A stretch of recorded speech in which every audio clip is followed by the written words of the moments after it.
Welcome, and thanks for joining another episode of Start the Week with Wisdom. I'm your host, Bridget Burns with the University Innovation Alliance. And I'm Sara Custer from Inside Higher Ed.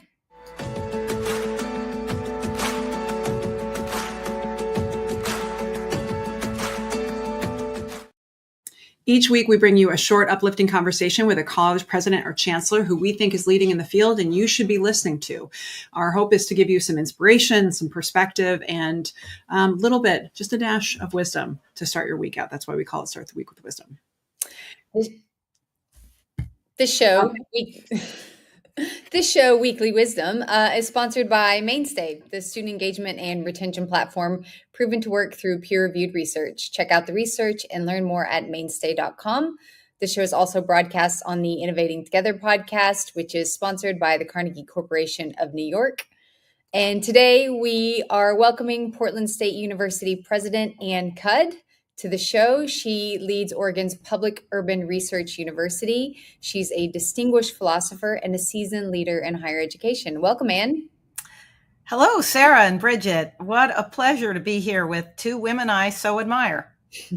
We're so excited to have you on. This has been a long time coming. So I was at your first announcement becoming president at Portland State, but you and I have known each other for a long time. You were a liaison with the UIA back at the University of Kansas. You went on to be the provost at Pitt. You've been you've just continued to add more value and contribute throughout the higher ed landscape. And it's been so nice to see you at APLU meetings occasionally, but I'm so excited to finally have you here in Portland and get a chance to hear from you about what it's been like to become a president in this very unique time, and particularly the kinds of leadership lessons that have helped you along the way.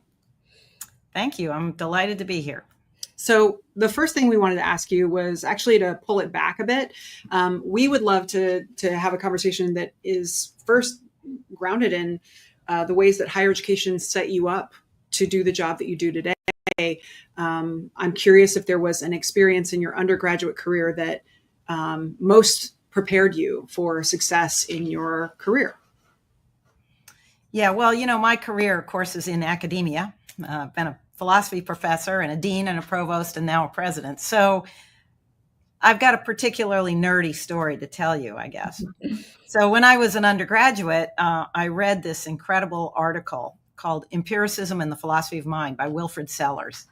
And I was reading this article and I couldn't make heads or tail of it. But I knew it was really, really deep. So I looked and I said, where is this Wilfrid Sellars? Well, he's at the University of Pittsburgh. And so I knew I had to apply to the University of Pittsburgh. And I was fortunate to get into their graduate program in philosophy. And that opened a lot of doors for me. And I also got to learn a lot about that article, because as it turned out, that article was really central to the work they do in the philosophy department at the University of Pittsburgh. In fact, they call it the Pittsburgh School largely because of this work, this professor, and the many, many other professors or philosophers who've come from that program who were shaped by this article. So the article, the core idea is called The Myth of the Given. And the myth of the given is about empiricism, which is the view that all of our knowledge comes from sensory experience or perceptual experience, right? And that it's sort of given to us through our senses from the world around us. But what Sellars argued is there's just as much taking as there is giving, in that we always apply a theory to whatever it is we're perceiving. So empiricism, pure foundational empiricism, can't really be true. It must be a myth. Wow. And this is what sets you off on this path. Yeah, that set me off on the path. And the thing is about, graduate school is if you're lucky, you get mentors who are incredible and who really set you up for success. And I was so lucky. And so that really set me up. My assistant professor position at Kansas, and then I was off to the races, basically. That's phenomenal. And I think that's really just speaks to the luck that comes to a lot of success, but then also And if you hadn't seen that article, sure, maybe that's a luck element, but then you knew to seek out that person and to have the ambition to go and try to work with them. So I think it's a combination of luck and then also knowing how to navigate those pathways. Right. It wasn't all just given. There was taking too. Love it. Very well done. Well done. The next question we have for you is to talk about the first moment when you felt that college had really been worth it. And that's obviously a big conversation that's happening nationally. What's the point of a college degree? Is college worth it? Really curious to know when that penny dropped for you that it was worth it. Yeah. So, I think I really wanted to go away to college when I was, because I grew up in a rural environment and I really just wanted to get away from where I was living. And I knew there was a big world out there. Wasn't sure what it was full of, but I wanted to go explore. And so I think when I first noticed that was really paying off was I was freshman year or first year. I was having lunch with somebody I'd just become friends with. She was in my math class. And so we were having lunch and she invited me to come to her home in New Jersey to have a Passover Seder with her family. And I grew up in a very narrow environment. And I said, "Oh, that's cool. I didn't know you were Jewish." And she looked at me and she said, "Look, my name is Nancy Grossman." I hope she doesn't mind I use her name. "I'm from New Jersey. My hair looks like this. My nose looks like this. And you don't know I'm Jewish?" And I went, "Oh, okay." So that was one of those first experiences and there were many of them my first year, where I was learning through kind of an embarrassing situation that, oh my goodness, people are very diverse. I've got lots of different perspectives and I'm going to have a lot of new experiences. And I mean, that was what I really came for, was that kind of diversity of experience, of perception, of friendships. And so I really appreciated her kind of joking with me like that. It's very relatable for how like everyone has that experience where they put their foot in their mouth or, you're right. Actually, those moments are, initially embarrassing, but they are a teaching moment for you to recognize, especially when you stop having them, when you start realizing where the growth is, because sometimes the growth is just not doing the thing that you once did. Right. So that is, that's a great story. And I hope she's okay with you. Yeah, we'll make sure. Yeah. Her name, that's not her name anymore. So, it was a wonderful experience to go to the Passover Seder as well. It was the first time I'd been to one of those. Mm-hmm. So I'm curious, you're in a really, I would say the college presidency is the most difficult job in the world. And in this moment in time, it's the hardest it's ever been, 10x. I bet you have to make hard decisions most days and you don't get easy decisions ever. I'm sure that you have to operate as a leader in every room that you're in. I'm just curious, was there a model for what leadership looked like, or some experience that taught you how to lead? Because I think everyone has a way of leading, and I'm curious what your way of leading is, but where'd you learn that? Yeah. Well, I will mention the University Innovation Alliance on this one, because there are two leaders in that who had a particular effect, I'd say, on me, who've been mentors. One is Kim Wilcox. He just stepped down as the chancellor of UC Riverside, but he was at the University of Kansas when I was first starting in my administrative career. So I was the director of what was then called Women's Studies. It's now Women, Gender, and Sexuality Studies. But I was the director of that program when he was a dean. And so I got to see him up close and get to know him a bit. And what I take from Kim is, he's really empathic. He's really humorous. Of course, he's got a famous laugh that everyone knows. And I just so appreciated the way that he would listen so carefully, make decisions. I remember one time sitting on a committee that he had formed, and we thought we had a great idea for a certain proposal that would have needed to go to the provost. And then, he heard a really profound criticism of the idea, and he pivoted. And I thought, oh, okay, well, that's really worth modeling, pivoting when that's important. And then, of course, the other person is Michael Crow, who's just amazing as a transformative leader. And what I, have watched him do over the years is make really bold decisions that are innovative and transformative. And I've noticed how, there are many skeptics who push back and so forth, but he really believes in his vision, and his leadership style is such that he pushes through and doesn't let the naysayers keep him from doing what he knows has to be done or needs to be done. And I just admire that a lot. I think those are good mentors to have, especially in a time like this where you need to see, like, how do you navigate when things are constantly rocky. But also Kim's laugh is iconic, and someone needs to record it and put it on a phone ring, because I would totally love that when I get a call that I hear the Kim Wilcox. I don't know, it's not a guffaw, it's not a cackle. I don't know what it is, but there's got to be a word for it. It's so iconic. Yeah.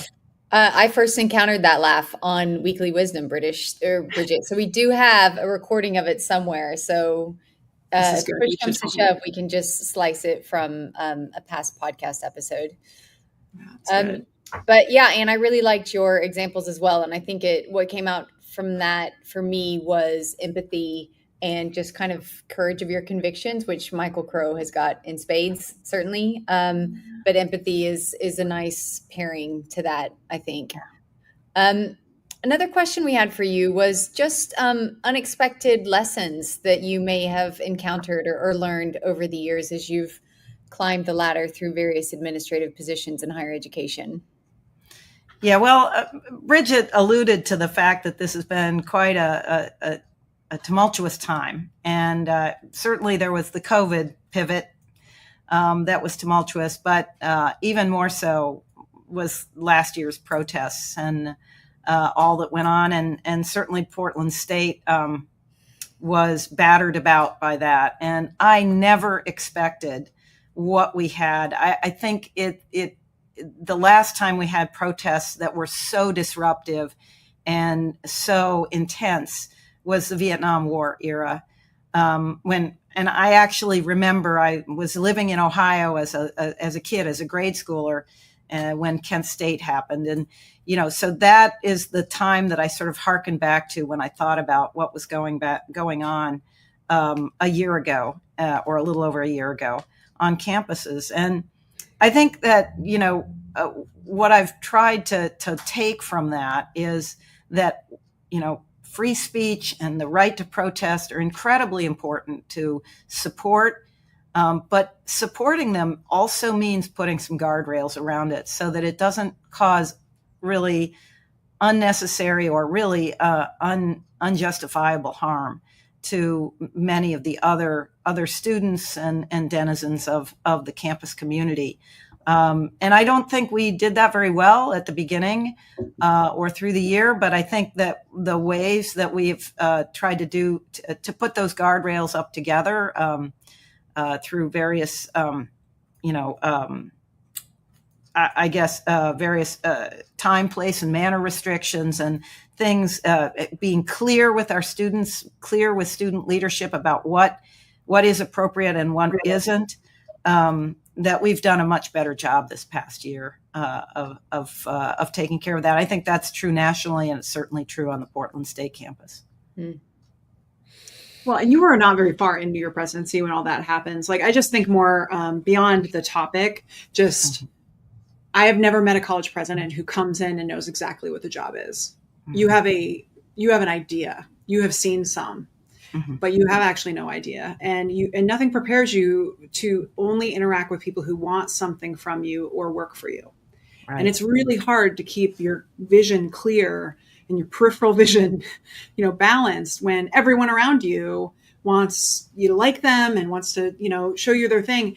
And then in the midst of that, to have a crisis and have to try and make a difficult decision that would, no matter what decision, it would be unpopular. Like, Right. it's just, I don't even think, I think more about how when presidents come in, it takes you a while to figure out how you're going to make hard choices and decisions and who's going to be in your actual cabinet, who you're going to actually trust. And it was still in that early period for you. That was just like, felt very, that felt very unfair. And to like have such a difficult moment when you're just still figuring out how to president, right? Like, because I feel like there needs to be a how to president course.